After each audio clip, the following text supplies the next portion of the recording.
Assalamualaikum warahmatullahi wabarakatuh. Baiklah, di mata kuliah praktikum statistik ini, kita akan meneruskan mengenai deskriptif statistik. Pertemuan sebelumnya kita membahas mengenai kategori variabel, dan pada pertemuan ini kita akan membahas mengenai continuous variabelnya. Nah, pertanyaannya apa sih continuous variabel itu? Jadi di sini kita punya dua jenis variabel. Ada kategorikal yang sudah kita bahas di pertemuan sebelumnya, dan juga yang sekarang mengenai continuous variabel. Untuk kategorikal ada dua, ada nominal dan ada ordinal. Sudah saya jelaskan perbedaan keduanya, kalian bisa membedakannya satu sama lain. Dan pada pertemuan ini membahas mengenai continuous variabel. Continuous variabel adalah sebuah variabel yang bisa kita sebut sebagai skill data di dalam SPSS. Jadi kalau data itu berupa data numerik, maka kita kategorikan atau kita measure nilainya adalah skill data. Jadi kita bisa simpulkan bahwa continuous variable itu adalah numeric data yang datanya bersifat angka. Dan ini termasuk dalam data kuantitatif. Oke, kalau di dalam teoritiknya, kuantitatif itu ada dua. Ada interval sama rasio. Sama, kalian juga harus membedakan keduanya. Walaupun di dalam SPSS sebelumnya kita measure ke dalam skill data. Apa saja perbedaan antara interval sama rasio? Kalau interval, variabel interval adalah data di mana dia tidak mempunyai nilai 0. Ya, dia tidak punya nilai 0 dan dia bisa berupa angka yang negatif. Jadi interval data is no zero and or are less than 0 atau negative number. Interval data itu contohnya adalah IQ. IQ nggak ada ya yang nilainya 0 atau minus, maka itu disebut interval. Personal measure juga interval, karena nggak ada penilaian tentang personality seseorang, itu nilainya 0 ataupun 0. Contoh lain adalah temperatur. Temperatur dia ada. Dia bisa bernilai 0 derajat Celcius bisa. Jadi, interval data adalah dia tidak 0 dan atau dia negatif number. Sedangkan kalau rasio, dia adalah 0 point. Ya, dia punya 0 point. Dia ada absolute 0 dan atau dia tidak punya negatif number.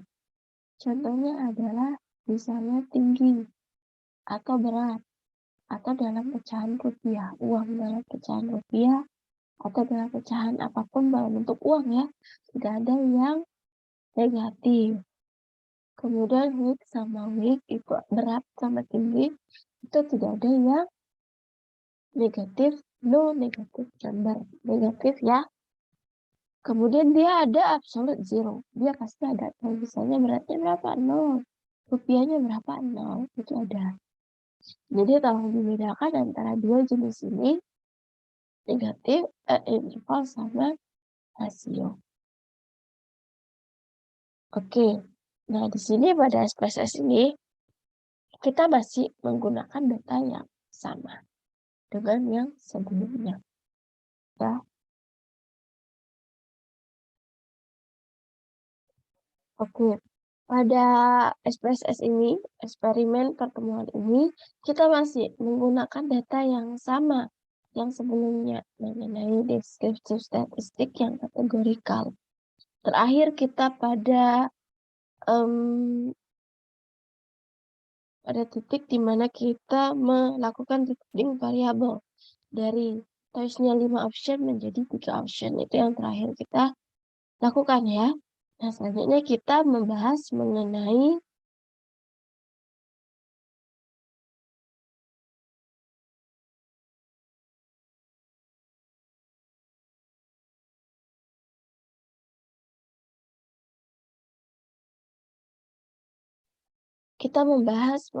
yang skill datanya atau continuous data variable.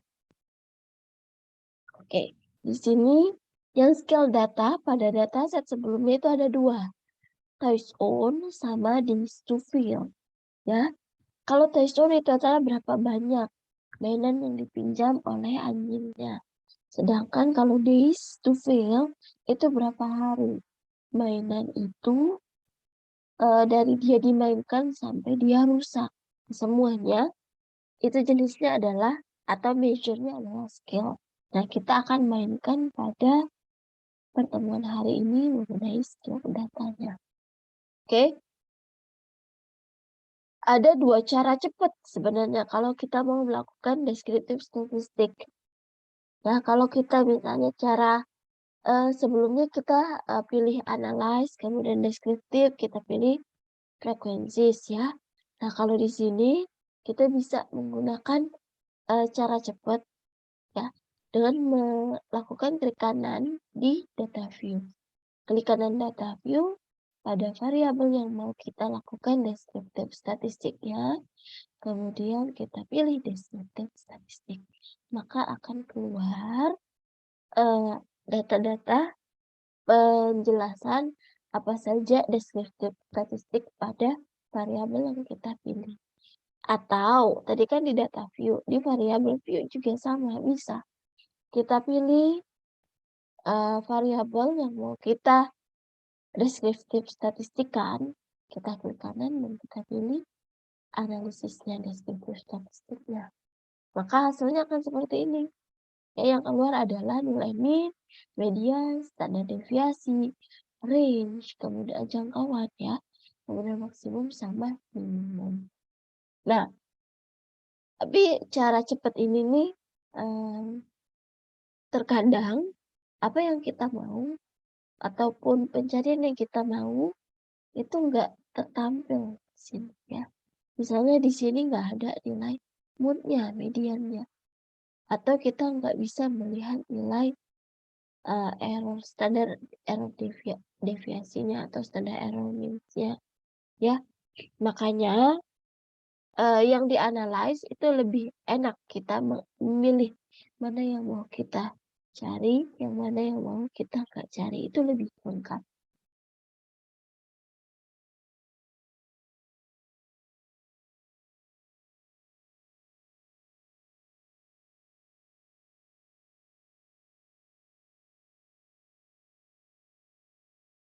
Oke, maaf saya lanjutkan lagi. Jadi jadi ada dua cara ya, cara cepat sama cara secara kita pilih buttonnya. Untuk memilih buttonnya di sini kita coba untuk ya, untuk yang namanya eh me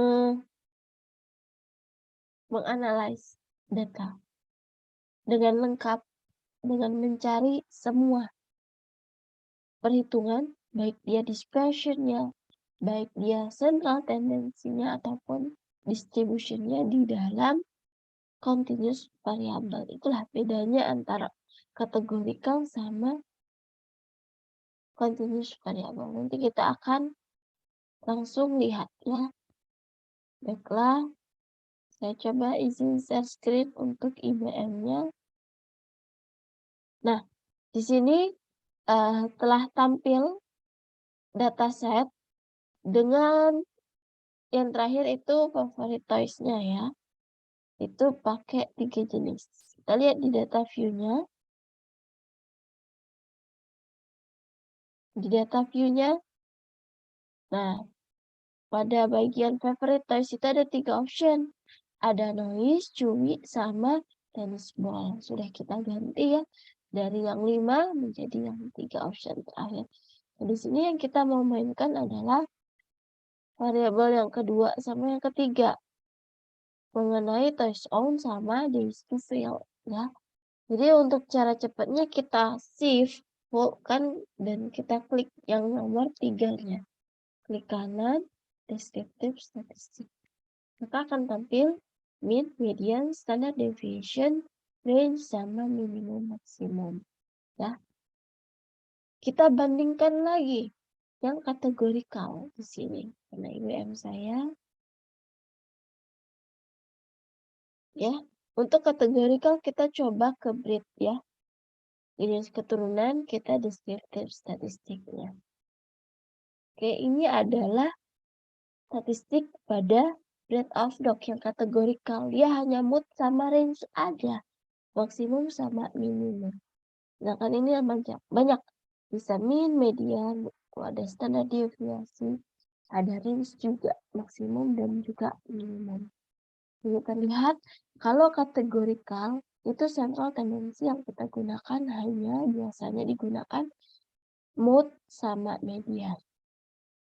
Sedangkan kalau untuk di continuous variable itu semuanya bisa kita gunakan karena angka ya. Sedangkan kategori itu enggak semuanya bisa dihitung. Pun kalau maksimum sama minimum pada kategorikal itu hanya sebagai representatif aja. Nggak ada nilai yang sebenarnya. Karena breed ini satu Chihuahua, Fuzzy Dog, sama Retriever itu kita recording ya ke dalam angka numerik karena kita harus mau melakukan deskriptif statistiknya. Jadi maksimum minimum ini hanya apa ya?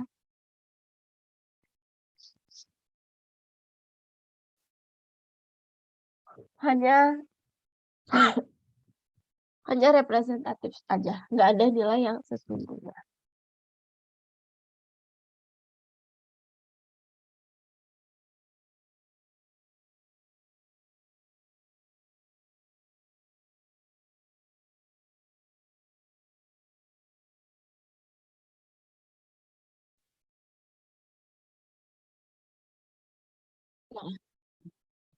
Nah, karena dia hanya representatif, satu itu Chihuahua, sedangkan maksimum itu Retriever yang 3 itu. Jadi nggak ada nilai yang sesungguhnya. Beda halnya dengan yang continuous variable. Maksimum sama minimum itu benar-benar nilainya betul, ya. Minimumnya 1, sedangkan maksimumnya 2. Kita cek di dalam data view-nya, kita lihat bahwa toys own. Nah, itu yang paling kecil emang satu mainan yang dipinjam oleh anjingnya. Kalau days to fail juga 1 hari. Lama mainan itu sampai dia rusak ya. Dia cepat banget 1 hari ya. Jadi sama. Kebetulan toys own sama days to fail itu memiliki nilai maksimum sama minimum yang sama. Otomatis range-nya juga sama. Karena range-nya itu adalah rumusnya maksimum dikurang minimum. Jadi 2. Ya, jadi kalau yang ini benar-benar dia merepresentasikan nilai. Sedangkan kalau yang minimum maksimum untuk di kategorikal itu hanya sebagai representatif dari recording variabelnya. Ya. Oke, kita lanjut lagi ya. Di sini kekurangannya ketika kita melakukan deskripsi statistik melalui cara cepat ya lewat dari klik kanan tadi, itu enggak semua perhitungan yang mau kita hitung itu keluar. Ya, makanya kita perlu melakukan yang analyze di sini, kemudian deskripsi statistik, kemudian kita pilih yang frekuensi deh. Coba kita lihat. Analyze, deskriptif, kemudian frekuensi. Oke. Nah, di sini kita menggunakan yang number sama days to fail ya. Kita pilih variabelnya, kemudian kita pilih statistiknya. Nah, di sini ada banyak ya, ada 4 jenis. Ada percentile value, central tendency, dispersion, sama categorized posterior distribution-nya. Nah, untuk central tendency, itu kita bisa, untuk di continuous semuanya kita bisa checklist.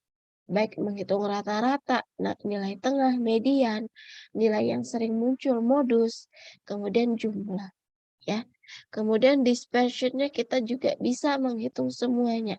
Standar deviasi, variasi, variance, range, nilai minimum, maksimum, dan standar error mean, ya. Sedangkan untuk distribusi atau distribution datanya, penyebaran datanya, kita bisa menceklis skewness-nya. Dan juga kurtosis skewness itu adalah kecondongannya, sedangkan kurtosis itu keruncingannya. Persentil itu kita bisa melakukan kuartil Q1, Q2, Q3, Q4, dan juga persentil itu per 100 ya. Kita bisa hitung. Tapi di sini kita menggunakan cut point aja. Jadi per 10 kita buat grup. Oke. Nah, itu yang mau kita hitung di dalam dua variabel tersebut. Toys on sama days to fail. Kita continue. Kemudian untuk di bagian chart-nya ya. Di bagian chart untuk continuous variable kita tidak menggunakan bar chart ataupun pie chart. Yang kita gunakan adalah histogram. Oke, histogram. Kemudian kita yang normal curve on Instagramnya kita checklist. Ya, nanti akan saya jelaskan perbedaan signifikan antara bar chart sama histogram karena bentuk mereka hampir sama, tetapi itu beda penggunaan. Jadi ketika kalian mau menghitung frekuensi, terus kalian mau representasikan dalam bentuk diagram, itu baiknya kalian pilih yang histogram untuk yang continuous variable. Pilih continue, habis itu kita pilih OK. Oke, maka hasilnya akan seperti ini. Tuh, untuk statistiknya dia akan lebih banyak yang kita analisis. Karena dia apa ya? Kita menceklis menganalisnya lewat dari buttonnya sesuai keperluannya. Frekuensi tabelnya itu dihitung berdasarkan berapa banyak. Misalnya nilai satunya ada berapa nih? Nilai duanya ada berapa dan seterusnya. Histogram, ini bentuk histogramnya hampir sama ya dengan bar chart. Nanti akan saya lihat atau saya jelaskan perbedaannya antara bar chart sama histogram. Baiklah, di sini kita mau lihat dulu di bagian statistiknya. Di sini ada banyak nih. Ada persentil tadi kita bagi per 10 ya. Kalau persentil yang nomor 3 itu per 100-an. Di sini kita lihat valid value-nya ada 50. Kalau missing-nya tidak ada. Tidak ada nilai yang hilang. Nah, di sini mean, ada standar error mean itu dihitung semua. Berapa? Ya. Nah, yang saya mau lihat itu ada yang namanya skewness sama kurtosis ya. Kecondongan datanya seperti apa. Jadi lengkap di sini yang mau kita hitungnya. Persentilnya berapa, nilai per 10-nya. Per 10 dibagi dengan 10 bagian. Ya. Oke, di sini untuk frekuensi ya nilai yang dihitungnya ya. Frekuensi dalam bentuk tabel, kemudian dia representasi dalam bentuk chart juga bisa. Sama nih. Ya. Kalian lihat nih, frekuensi nilai yang paling sering muncul itu ada di 5 ya. Di 5, maka nanti di sini tuh 5 paling tinggi. Sama representasinya yang ini sama yang ini itu sama. Bentuknya saja yang berbeda. Di bentuk tabel, di bentuk histogram. Oke. Nah, this to fail itu sama juga. Ini representasinya dalam bentuk histogram. Ya. Terus saya lanjut lagi mengenai apa sih perbedaan antara histogram dan juga bar chart. Ya. Bar chart kita coba lihat dulu, kita coba lihat di analyze, deskriptif frekuensi, kita coba melakukan bar chart di grid ya, di yang kategorikal. Kita chart kan kita bar chart kan statistik. Ini statistik kita unchecklist semuanya. Kita hanya menggunakan median sama mode saja. Oke. Nah, ini adalah bar chart ya. Ini adalah bar chart pada categorical variable, sedangkan ini histogram. Sudah saya singgung bahwa histogram itu cocok digunakan untuk yang continuous variable, yang numerik datanya. Sedangkan untuk yang bar chart itu untuk yang categorical variable, baik ordinal maupun nominal. Ya. Yang lain adalah kalian lihat gap-nya, ya. Gap antara satu dengan yang lainnya. Itu kita anggap sebenarnya kalau misalnya di dalam perhitungan ini nggak ada gap, ini langsung ya. Tapi untuk mudah merepresentasikannya, maka terlihat kayak ada gap dikit ya. Sedangkan kalau misalnya yang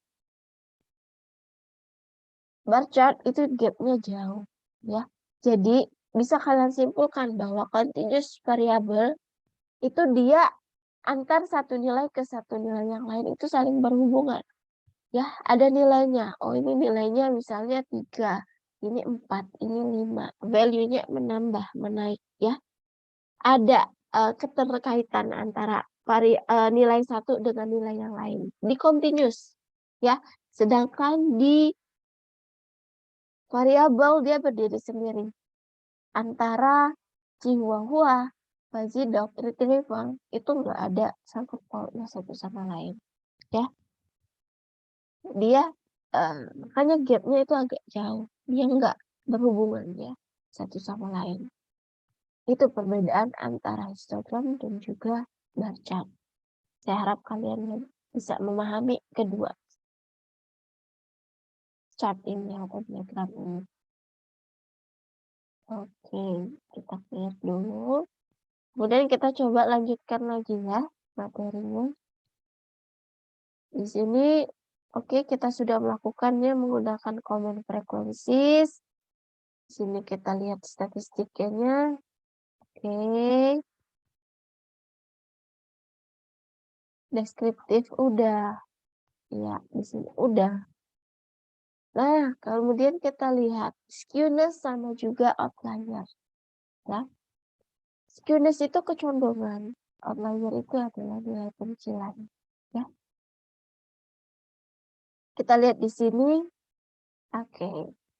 Skewness itu kecondongan ada 3. Kalau kalian belajar di theoretical itu ada 3 jenis skewness. Ada positive skewness, ada negatif, dan juga ada normal skewness. Kalau dia positif, maka puncaknya itu ada di kiri. Oke.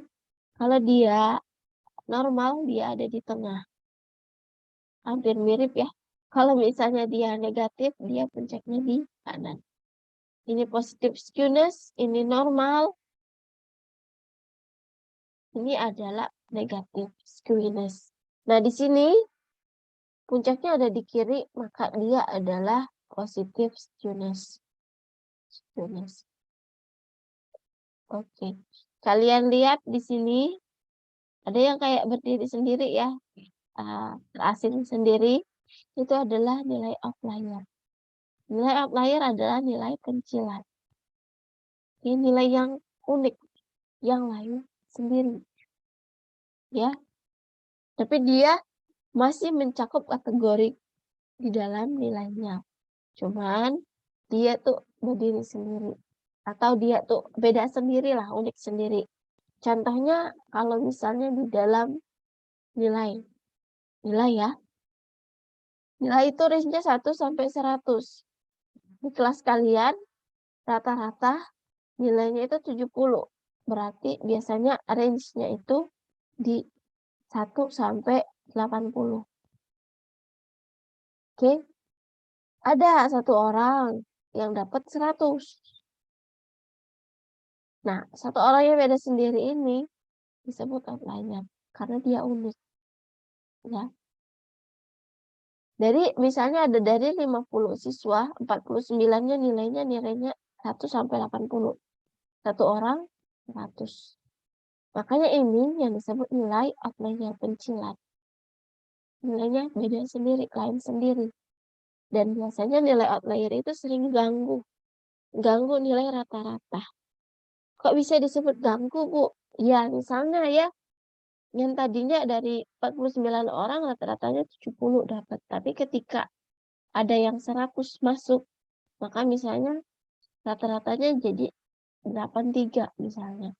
Sedangkan 49 itu paling tinggi hanya 80. Jadi nggak ada, oh, cuman dia sendiri yang di atas rata-rata, ya. Padahal kebanyakan orang yang nilainya rata-rata 70. Makanya nilai outlier itu sering nggak dimasukkan orang, karena dia mengganggu perhitungan, itu. Oke, outlier sudah, positive skewness sudah, kemudian kita bahas mengenai perbedaan histogram sama bar chart sudah saya jelaskan ya, ada di gap dan penggunaannya. Oke. Nah, untuk yang this to fail, itu skewness-nya itu normal ya, karena dia berada di tengah. Ini bagus, data ini bagus karena dia normal, ya. Yang data yang bagus itu memiliki distribusi yang normal, penyebaran datanya normal. Tapi nggak menutup kemungkinan, nggak semua data itu normal. Dan kita nggak bisa menyamaratakan bahwa harus normal. Data itu bermacam-macam. Ada data yang jelek, makanya kita perlu membuat atau memfilter datanya sebagai analisisnya supaya dia bisa bagus, bisa dianalisis, nilainya itu benar-benar sesuai. Nilai kalau misalnya distribusinya condong ke kiri atau condong ke kanan itu nggak masalah.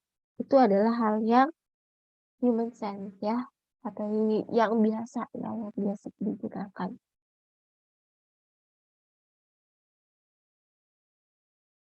Kemudian, kita lihat pada frekuensinya di sini. Kita lihat ada 1 sampai 20 ya di number of dog maupun di Dostoy sama di ini apa? Di Stufil ya. Sama nilai maksimum minimumnya 1 sampai 20. Jadi apa ya? Kita hitung misalnya ada satu mainan dipinjam sebanyak 2 kali. Kemudian tiganya 6 kali dan seterusnya. Jadi ada banyak nih. Gapnya tinggi. Ya. Sebenarnya gap yang banyak ini ataupun range yang banyak ini terlalu sulit untuk kita menganalisisnya. Karena kalian lihat bahwa nilainya nih, satu, ini 2, ini 3, dikit kecil-kecil nih. Ya, kecil-kecil. Dan ini menyulitkan kita melakukan analisis. Makanya kita harus yang namanya melakukan visual binning. Visual binning itu penggrupan. Kalau di kategorikal yang tadi 5 option choice-nya, kita ubah menjadi 3 option supaya selnya nggak banyak yang di bawah 5. Ya kan? Makanya kalau misalnya di continuous kita melakukan namanya visual binning. Kita grupkan. Jadi seluruh angka ini 1 sampai 20 kita grupkan menjadi berapa dengan interval yang sama. Kalau di dalam teoritik atau teorinya itu kita melakukan distribusi frekuensi ya, visual binning itu. Nah, di sini kita coba melakukan visual binning dengan 4 grup. Oke. Melakukan visual binning 5 grup yang setiap grupnya memiliki width atau lebar sebanyak 4 bin. Ya. Jadi visual binning itu adalah sebuah proses transformasi dari skala variabel ke dalam kategorikal bin variabel ya. Kategorikal di sini masih digrup-grupkan ya. Bukan dimasukkan ke dalam kategori, digrup-grupkan atau kita sebut bin variabel dan tetap menyimpan nilai yang aslinya. Itu adalah proses visual bin. Ya. Caranya gimana Bu untuk melakukan visual bin ini? Pada perlu transform, kita pilih visual bin.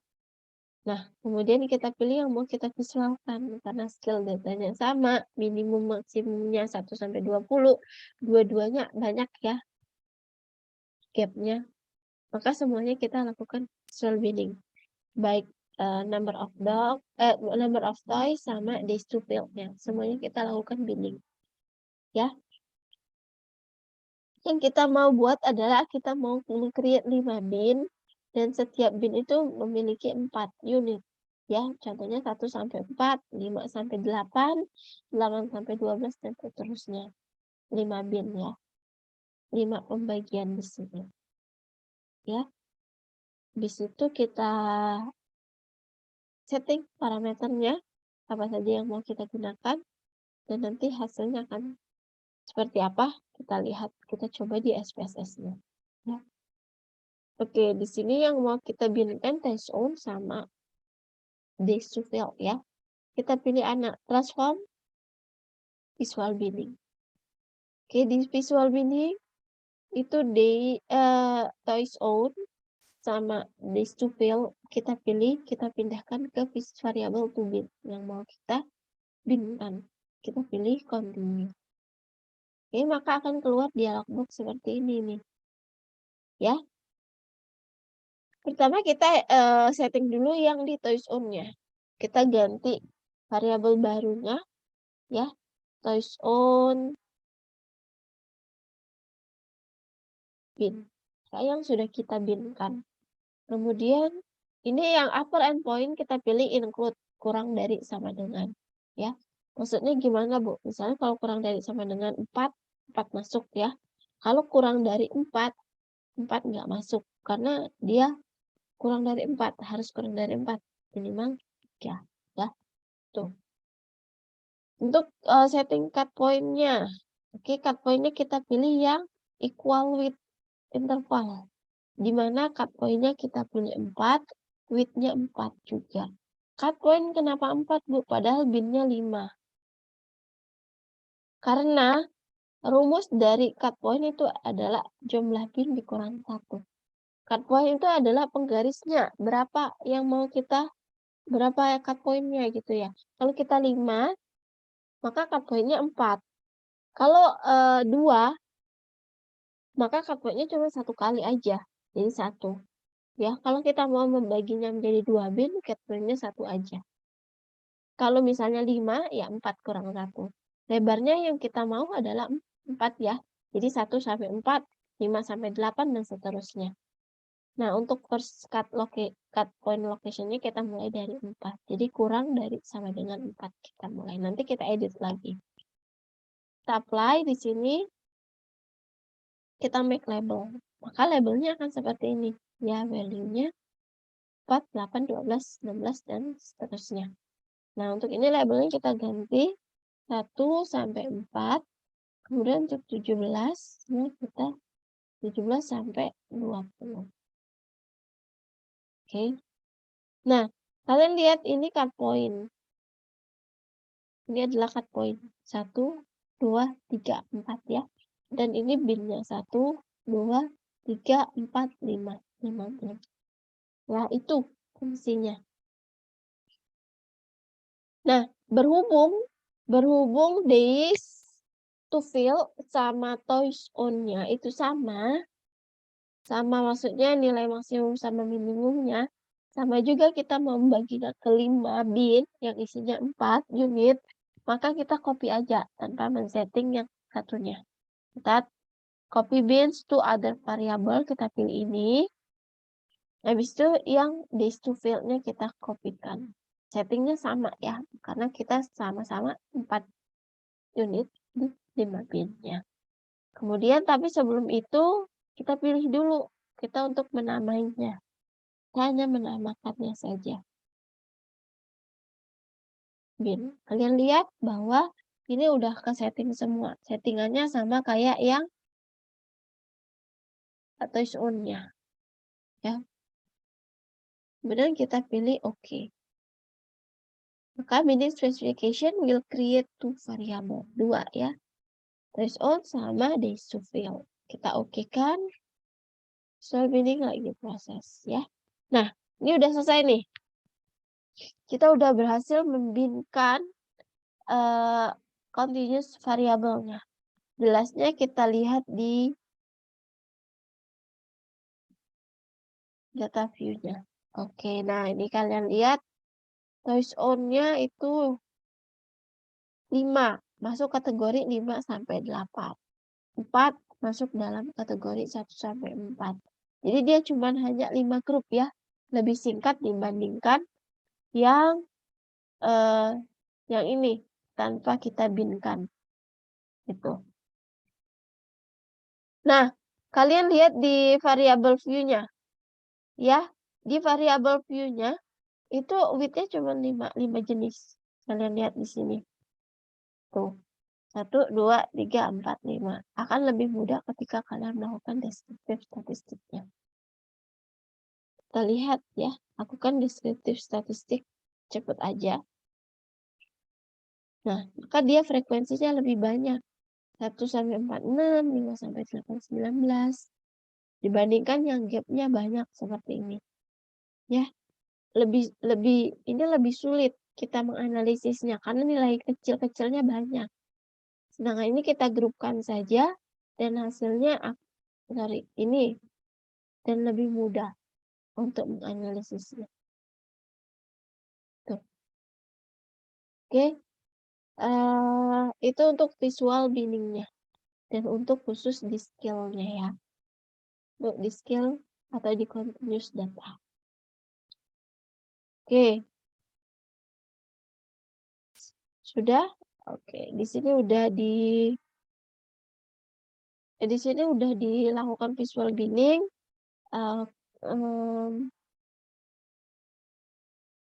Apabila ada pertanyaan, silakan tanyakan langsung ke saya. Kalau